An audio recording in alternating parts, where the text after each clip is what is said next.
All right, we're gonna do how your thinking leads to eating.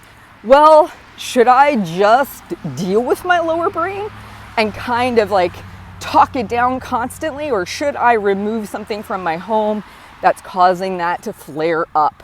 Great question that came in at our maintainers meeting actually this week. And I want to cover this. So the question was, this is somebody who's still working on binge eating in their experience. They've been doing really well for the last 3 to 4 months. They have been feeling like they're getting their lower brain activity a little less when it comes to binging. And then all of a sudden come January, this individual started to make a bigger deal about the scale. So now it went from, okay, my focus is the binge eating, and she had been losing some weight as a byproduct of not binging, to now, the scale's not going down fast enough. And she asked a really good question. She said, should I still force myself to get on the scale every day and just contend with my lower brain chatter? Or should I possibly put the scale away? And I said to her, this is a great question because you're fully aware of what's going on. You understand that this is lower brain chatter. You're dealing with it when it comes to your binge eating. But I said, the interesting thing is it's never going to go away. I totally understand it. I understand all the aspects of it. There are some days I step on the scale now, 10 years outside of being at my goal, and I hear lower brain chatter. It's going to show up. It's going to be there. But I asked her a very good question. I said, how much of your daily energy do you want to spend on having this internal discussion? Because that's really what it comes down to.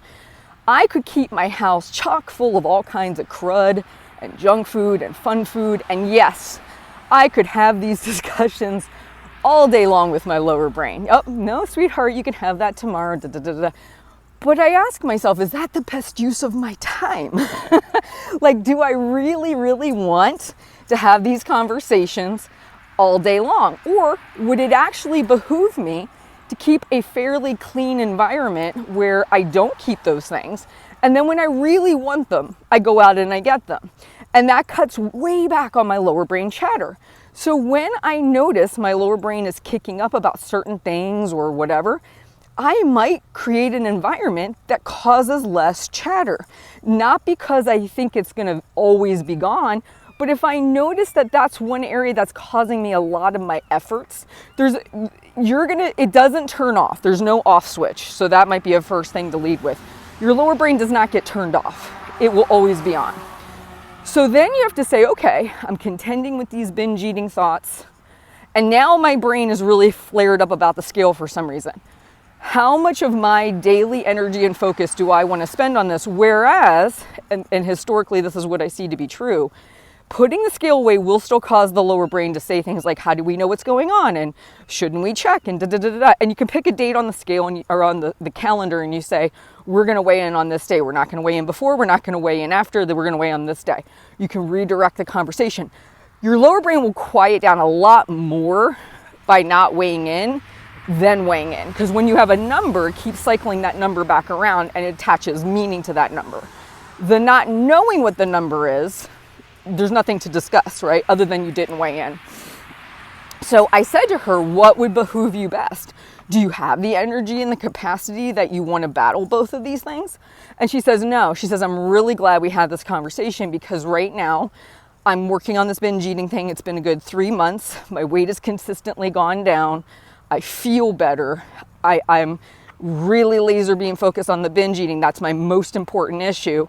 And she says, I don't really want to be diluted with this other thing. So she agreed she'd put the scale away for the rest of the month and bring it out on February 1st.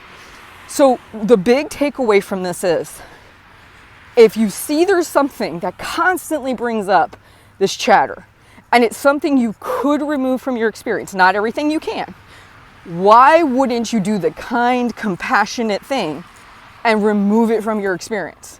Like, why get into a fight when you don't have to get into a fight? If you can avoid said fight, don't get into it. And I see that being a little bit of a problem for people. Like, they don't want to acknowledge that it's bothering them and it's just one more thing to battle and da da da da. And it might be easier to throw the bag of cookies away. it might be easier to put the scale away for a month.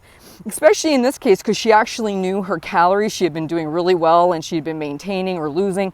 So it's not like she didn't know what to do. If you're just brand new, you might want to figure all that out first. But she knew that information. So it's almost like no point in stepping on the scale unless she's in a better place with it.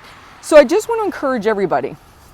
If there's something that flares up your lower brain, it starts to kind of grate on you, and you've got other things you're trying to work on, ask yourself, if I'm thinking about doing the kind, compassionate thing, what is it I could do to make my environment or my life or my situation more supportive, and maybe reduce the amount of lower brain chatter that I am exposing myself to? It doesn't mean it goes away, so she could bring the scale back, it could be there again, but what it does is it might give you a reprieve. And again, this is one of the reasons I keep my home environment supportive, because I'd just rather not fight on certain things. I'd rather not have to have these internal discussions. I'd rather it not be a point of contention. And yes, I'm going to go out and face those things and I'll deal with it then. But if I don't have to do it on the daily and I can give myself that time of less chatter or things to chatter about, why wouldn't I do that? Why wouldn't I do that kind, compassionate thing for myself? So I hope that message resonates. Please like and subscribe. Hit the bell icon so you know when a new video comes available. And I will talk to you soon.